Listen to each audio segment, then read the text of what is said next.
Assalamu alaikum. My name is Nobar Jamil and I am working as SST Science at GGHS Koguna from last 8 years.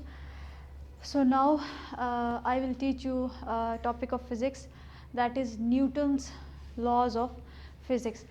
Basically Newton जो था वो एक scientist था जिसने हमें जो है लॉज ऑफ मोशन दिए थे. मोशन हम पहले भी डिस्कस कर चुके हैं कि क्या होती है. तो उसने जो है 3 लॉ दिए थे मोशन के, ठीक है, जिनका नाम भी यही है कि Newton first law of motion, Newton second law of motion और Newton third law of motion. अब हम देखेंगे कि बेसिकली ये लॉज किस बारे में हैं और क्या कह रहे हैं हमें. तो जो न्यूटन का फर्स्ट लॉ है वो कहता है जी, a body continues its state of rest और uniform motion in a straight line provided no net force acts on it. अब क्या मतलब है इस बात का, इसकी डेफिनेशन का क्या मतलब है. अब जाहिर है हर जिस्म किसी न किसी हालत में है ना, या वो हरकत की हालत में है या वो रेस्ट की हालत में है. तो अब वो ये कह रहा है कि बॉडी की जो भी है, अगर वो रेस्ट में है, रेस्ट का मतलब है कि वो अपने सराउंडिंग या इर्द गिर्द के हिसाब से वो चीज़ हरकत नहीं कर रही, साकिन है, रुकी हुई है, ठहरी हुई है, उसको हम कहते हैं रेस्ट. ठीक है, अगर कोई बॉडी रेस्ट में है या वो यूनिफॉर्म मोशन में है. ठीक है, यूनिफॉर्म मोशन का मतलब होता है उसकी मोशन यूनिफॉर्म है, एक ही तरह की हरकत में है, वो उसमें तब्दीली नहीं आ रही, वो ज़्यादा कम नहीं हो रही. ठीक है, और स्ट्रेट लाइन में वो मोशन कर रहा है. तो अगर उसके ऊपर कोई नेट फोर्स नहीं लग रही, नेट फोर्स का मतलब कि बाहर से अगर आप उसके ऊपर कोई फोर्स नहीं लगाते तो वो अपनी उस कंडीशन को जारी रखेगा. मिसाल के तौर पे अगर ये पेन है, ये टेबल पे पड़ा हुआ है, ठीक है, अब ये रेस्ट की हालत में है, रुका हुआ है, अपनी जगह पड़ा हुआ है. ये पेन यहाँ पड़ा रहेगा उस वक्त तक जब तक कि कोई इसे आके यहाँ से उठाएगा नहीं. उठाएगा तो इट मीन्स इसके ऊपर फोर्स लगाएगा. ठीक है, ये उसके ऊपर एक्सटर्नल फोर्स लगेगी, हम इसको फोर्स लगाएंगे, मैं इसको उठाऊंगी तो ही ये अपनी जगह तब्दील करेगा. अगर इसको नहीं उठाते तो बेशक जितना मर्जी टाइम गुजर जाए, ये खुद से यहाँ से हरकत नहीं करेगा, ये यहीं मौजूद रहेगा. इसी तरह से कोई भी चीज़ हरकत करिए, मिसाल के तौर पर गाड़ी है, वो जा रही है अपनी यूनिफॉर्म स्पीड से, तो वो अपनी हरकत को जारी रखेगी जब तक कि ड्राइवर ब्रेक नहीं खींचेगा. तो जब ब्रेक लगती है तो वो क्या है, वो उसके ऊपर फोर्स है, एक्सटर्नल फोर्स है, जिसकी वजह से वो गाड़ी रुक जाती है. सो बेसिकली न्यूटन का जो फर्स्ट लॉ है वो ये हमें कह रहा है कि कोई भी बॉडी है वो किसी भी स्टेट में है, या रेस्ट है या यूनिफॉर्म मोशन में है, वो अपनी उस स्टेट को कंटिन्यू रखती है, जारी रखती है, उस स्टेट में रहती है उस वक्त तक जब तक कि उसके ऊपर कोई बैरूनी फोर्स, बैरूनी ताकत ना लगाई जाए. ठीक है जी. अब इसके हम देख लेते हैं मिसालें, एग्जांपल्स.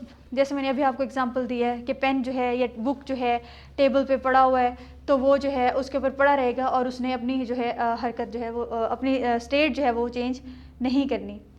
ठीक है, इसी तरह से अगर हमारे पास कोई बॉल है, आप उसको फर्श के ऊपर फेंकते हैं, अगर तो फर्श जो है फ्लोर स्मूथ है, जैसे यहाँ पर टाइल्स लगी हुई हैं, तो बड़ा स्मूथली मैं यहाँ से ज़रा सी फोर्स लगाऊंगी, बॉल से लुढ़कते हुए जाना दूर तक. अगर वो फ्लोर जो है वो रफ़ है, ऊंचा नीचा है, तो आपने उसको फोर्स लगानी है बॉल को, ज़रा सी फोर्स से तो बॉल ने हिलना ही नहीं, क्योंकि वो ऊंचा नीचा फर्श, उसको रुकावट आएगी और वो रुक जाएगी. अगर आप ज़्यादा फोर्स लगाएंगे तो थोड़ा सा मूव कर लेगी, फिर रुकावटें आएंगी और वो रुक जाएगी. तो बॉल के ऊपर जब एक्सटर्नल फोर्स लग रही है, रुकावट आ रही है, तो वो अपनी हरकत को या अपनी स्टेट को, जो भी उसकी स्टेट है उसको जारी नहीं रख रही, उसमें तब्दीली आ रही है. ठीक है जी, ये था हमारे पास न्यूटन्स का फर्स्ट लॉ ऑफ मोशन, और इसको हम लॉ ऑफ इनर्शिया भी कहते हैं. यानी न्यूटन का जो फर्स्ट लॉ ऑफ मोशन है इसको हम लॉ ऑफ इनर्शिया भी कहते हैं. क्यों? इनर्शिया बेसिकली किसी भी बॉडी की वो प्रॉपर्टी है जिसमें वो अपनी हालत को तब्दील नहीं करती या तब्दील नहीं करना चाहती. वो जिस भी हालत में है वो कोशिश करती है मैं अपनी उस हालत को रिस्टोर करूं, मैं अपनी उसी हालत में मौजूद रहूं. ठीक है, लेकिन जब तो जो न्यूटन का फर्स्ट लॉ ऑफ मोशन है वो भी यही बताता है. ठीक है, मिसाल के तौर पर बस है, बस में लोग बैठे हुए हैं, आपने देखा होगा कि जब बस तेज़ी से जा रही है, जब वो रुकती है तो लोग आके गिर जाते हैं, या टर्न लेती है तो भी गिर जाते हैं. तो ऐसा क्यों होता है? तो ऐसा इसीलिए होता है कि जब हरकत कर रही है बस, तो लोग भी हरकत कर रहे हैं, हमारी बॉडी भी मूव कर रही है.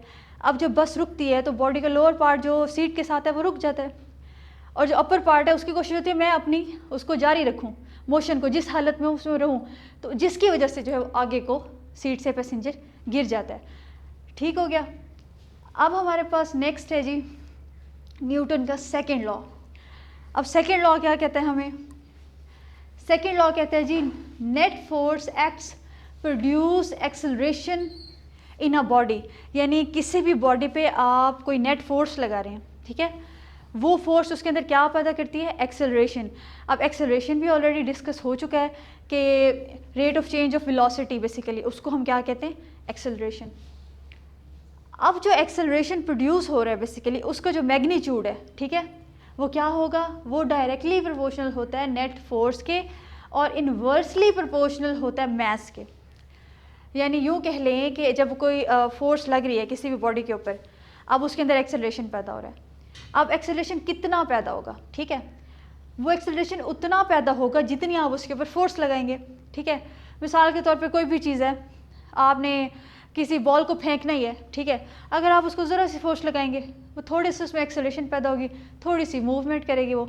अगर आप उसको ज़ोर से थ्रो करते हैं, फोर्स ज़्यादा लगा रहे हैं, तो उसमें एक्सेलरेशन भी ज़्यादा पैदा होगा। ठीक, और ये जो एक्सेलरेशन प्रोड्यूस हो रहा है ये मास के इन्वर्सली प्रोपोर्शनल है। इन्वर्सली प्रोपोर्शनल का मतलब होता है कि एक चीज़ ज़्यादा हो रही है तो दूसरी चीज़ घट रही है।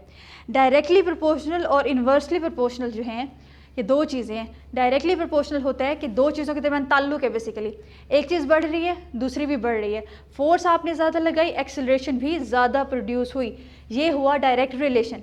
इन्वर्स रिलेशन का मतलब ये है कि आपने फोर्स ज़्यादा लगाई, अगर आपने उसके ऊपर फोर्स लगाई है, उसका मास ज़्यादा है, तो उसके ऊपर एक्सेलरेशन जो पैदा हो रहा है वो क्या हो रहा है? कम पैदा हो रहा है। वो क्यों कम पैदा हो रहा है?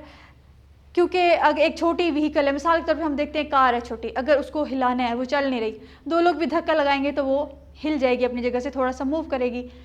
लेकिन अगर उसकी जगह बड़ा ट्रक है जिसका मास ज़्यादा है, तो आप लोगों को लगता है कि दो लोग अगर उसको मूव करेंगे तो क्या वो हिलेगा? कभी भी नहीं हिलेगा। चार लोग भी आ जाएं शायद तब भी वो अपनी जगह से ना हिल सके। तो वो क्यों नहीं हिल रहा? फोर्स तो उसके ऊपर लग रही है, कार के ऊपर भी हमने फोर्स लगाई, ट्रक के ऊपर भी लगाई, लेकिन एक्सेलरेशन ना पैदा हुई ट्रक में। ठीक है, वो इसलिए कि इन्वर्स रिलेशन है फोर्स का और acceleration produce in a body का। जब आप मास और acceleration produce in a body का, जितना ज़्यादा मास होगा किसी भी चीज़ का उसमें एक्सेलरेशन उतनी कम प्रोड्यूस होगी, जितना कम मास होगा उसमें एक्सेलरेशन उतना ज़्यादा प्रोड्यूस होगा। इसी चीज़ को हम मैथमेटिकली अगर लिखना चाहें, बयान करना चाहें, तो हम इसको इस तरह लिखेंगे कि एक्सेलरेशन जो है वो डायरेक्टली प्रोपोर्शनल है एफ़ के। एफ़ क्या है? फोर्स। ठीक है, कि यानी फोर्स और एक्सेलरेशन जो है दोनों डायरेक्टली रिलेटेड हैं। एक्सेलरेशन बढ़ेगी, फोर्स ज़्यादा लगाएंगे तो एक्सेलरेशन बढ़ेगी। ठीक है, और एक्सेलरेशन और मास जो है वो आपस में क्या है? Inverse relation. आपको नज़र आ रहा होगा कि m जो है वो 1 के यानी उस फ्रैक्शन में लिखा हुआ है, बटे के नीचे है।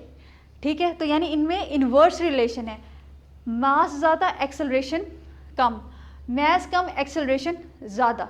ठीक, अगर इन दोनों इक्वेशंस को हम इकट्ठा करके लिख दें तो ये एक्सेलरेशन डायरेक्टली प्रोपोर्शनल ऊपर f आ जाएगा, F/m इस शक्ल में हमारे पास आ जाएगी। और अगर यहाँ से हम फोर्स की इक्वेशन मालूम करना चाहें तो चूँकि यहाँ पे m जो है वो बटे के नीचे है, तो हमने मैथ में ये रूल पढ़ा हुआ है कि जब इक्वेशन होती है, ठीक है, तो उसमें एक चीज़ जो डिवाइड हो रही हो एक तरफ, यानी इक्वेशन की दो साइड होती है, राइट लेफ्ट, राइट पे अगर या लेफ्ट पे अगर एक चीज़ डिवाइड हो रही है, आप उसको दूसरी तरफ लेके जाते हैं तो वो दूसरी तरफ जाके मल्टीप्लाई हो जाती है।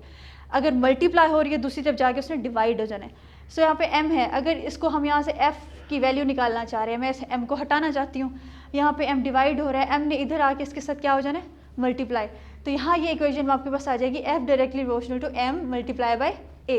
ठीक है, तो ये आपके पास फोर्स की इक्वेशन आ गई कि force f directly proportional to m a, यानी जो भी फोर्स है वो डायरेक्टली प्रोपोर्शनल होती है मास और एक्सेलरेशन के मल्टीप्लिकेशन के। और जब हम प्रोपोर्शनैलिटी कांस्टेंट हटाते हैं, इक्वालिटी का साइन लगाते हैं, तो हमेशा वहाँ पे क्या आता है? कांस्टेंट आता है, प्रोपोर्शनैलिटी कांस्टेंट जिसको कहते हैं। तो यहाँ पे हमने k लगाया जो कि क्या है? Proportionality constant. तो हमारे पास इक्वेशन हो जाएगी f is equal to kma। और SI यूनिट में जो k की वैल्यू है वो होती है 1। SI यूनिट में k की वैल्यू 1 होती है। तो हम k की जगह पे 1 पुट करेंगे तो हमारे पास इक्वेशन आ जाएगी F is equal to ma। ठीक है जी। अब फोर्स का यूनिट क्या है? फोर्स का यूनिट होता है वो होता है न्यूटन। ठीक, और 1 न्यूटन इक्वल बराबर होता है 1 किलोग्राम और 1 मीटर पर सेकंड स्क्वायर के। क्यों होता है इसको हम डिफाइन इसी तरह कर सकते हैं कि अगर 1 किलोग्राम की कोई बॉडी है, उसके ऊपर 1 न्यूटन की फोर्स लग रही है, तो उसके अंदर 1 मीटर पर सेकंड स्क्वायर का एक्सेलरेशन पैदा होगा। तो ये इसकी जो हमारे पास न्यूटन की फोर्स का हमारे पास यूनिट जो है वो न्यूटन है। मैस अगर 1 न्यूटन फोर्स है, मैस 1 किलोग्राम है, तो एक्सेलरेशन कितना प्रोड्यूस होगा? 1 मीटर पर सेकंड स्क्वायर का एक्सेलरेशन यहाँ पे प्रोड्यूस होगा। ठीक है जी, ये हमारे पास था Newton second law of motion. अब हम डिस्कस करते हैं Newton third law of motion को। अब न्यूटन का थर्ड लॉ क्या कहता है? न्यूटन का थर्ड लॉ कहता है to every action there is always an equal but opposite reaction. कि जब भी कोई एक्शन होता है, जब भी उसका हमेशा इक्वल और ऑपोजिट रिएक्शन भी होता है। ठीक है, अब इसको हम एग्जांपल से समझने की कोशिश करते हैं। मिसाल के तौर पे एक बुक है, टेबल पे पड़ी है, ठीक है। अब उस बुक का वेट भी तो होता है, वो वेट किस तरफ एक्ट कर रहा होता है? डाउनवर्ड एक्ट कर रहा होता है। जब वेट का जो बुक का वेट है वो डाउनवर्ड है, तो जो टेबल का रिएक्शन है वो अपवर्ड जो है वो रिएक्ट कर रहा होता है। अब जो वेट है और टेबल का रिएक्शन है, दोनों एक दूसरे के ऑपोजिट एक दूसरे को बैलेंस करते हैं और कैंसिल कर देते हैं, और जो बुक है वो रेस्ट की हालत में टेबल के ऊपर पड़ी रहती है, उसके ऊपर कोई उसकी हालत में तब्दीली नहीं आती, उसमें कोई चेंज नहीं आता, वो रेस्ट की हालत में टेबल पे पड़ी हुई है। ठीक है, क्योंकि उसका एक्शन और रिएक्शन दोनों बैलेंस हो गए। इसी तरह से हम जब खेलते हैं, बचपन में हमने देखा हुआ बलून जो होते हैं, बलून हम उसमें हवा भरते हैं। अब उसके अंदर हमने हवा भर दी, अगर हम उसे छोड़ दें तो होता है ये हवा जब बाहर की तरफ हमारी तरफ हवा निकल रही है तो बलून ऑपोजिट डायरेक्शन में उड़ता हुआ जा रहा होता है। तो ऐसा क्यों होता है?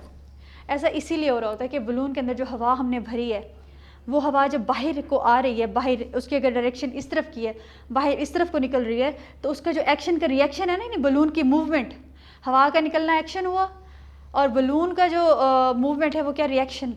तो हवा अगर हमारी तरफ आ रही है तो उसके रिएक्शन में जो है बलून जो है वो दूर जा रहा है, क्योंकि एक्शन और रिएक्शन जो है वो इक्वल होते हैं लेकिन ऑपोजिट होते हैं।